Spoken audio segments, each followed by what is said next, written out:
Alcoholic liver disease is liver damage caused by alcohol abuse. The risk of developing liver disease correlates with the amount and duration of alcohol use. Daily drinking poses a higher risk than binge drinking. Other risk factors include gender, genetics, and obesity. Alcoholic liver disease includes 3 disorders that develop in sequence: alcoholic fatty liver, alcoholic hepatitis, and cirrhosis. Alcoholic fatty liver is accumulation of liver fat as a result of alcohol use. The liver is usually enlarged but not tender. There are often no symptoms, and the condition can be reversed if the patient stops drinking. Alcoholic hepatitis is liver inflammation.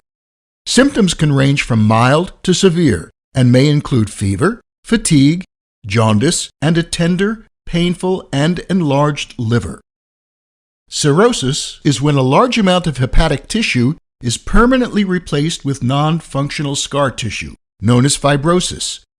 Symptoms range from those of alcoholic hepatitis to those of end-stage liver disease. The liver eventually shrinks. Cirrhosis cannot be reversed. The liver is the major site of alcohol metabolism. 2 main pathways are involved: alcohol dehydrogenase, ADH, and cytochrome P450-2E1, or CYP2E1. ADH converts alcohol to acetaldehyde. A second enzyme, acetaldehyde dehydrogenase, ALDH, then metabolizes acetaldehyde to acetate.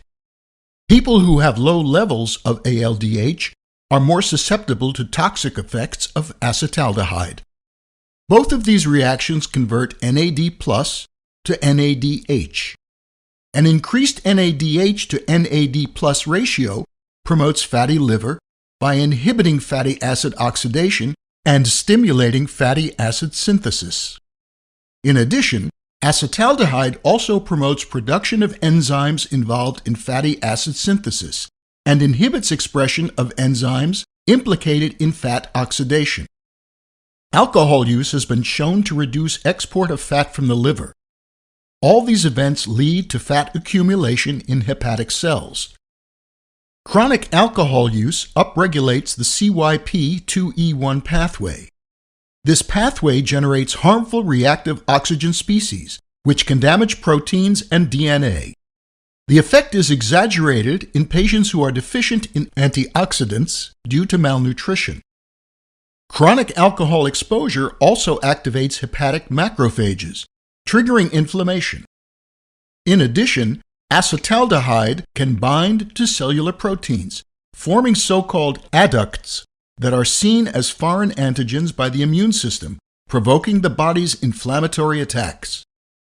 Chronic inflammation and subsequent attempts at tissue repair lead to formation of scar tissue. As a result, the liver internal structure is disrupted, impairing its function. Scarring of liver tissue also obstructs blood flow, causing high blood pressure in the portal vein that brings blood from the intestine to the liver.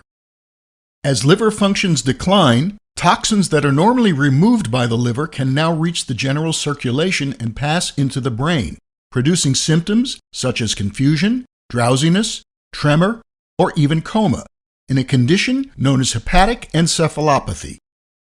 Portal hypertension may cause variceal bleeding, enlarged spleen, and abdominal distension.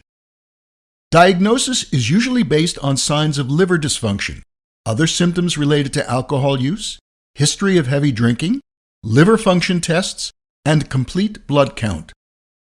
Abstinence is the best treatment. Supportive care includes good nutrition and vitamin supplements. Corticosteroids may be used to reduce inflammation, but their effectiveness is still debatable. Liver transplantation may be considered for abstinent patients with severe liver damage.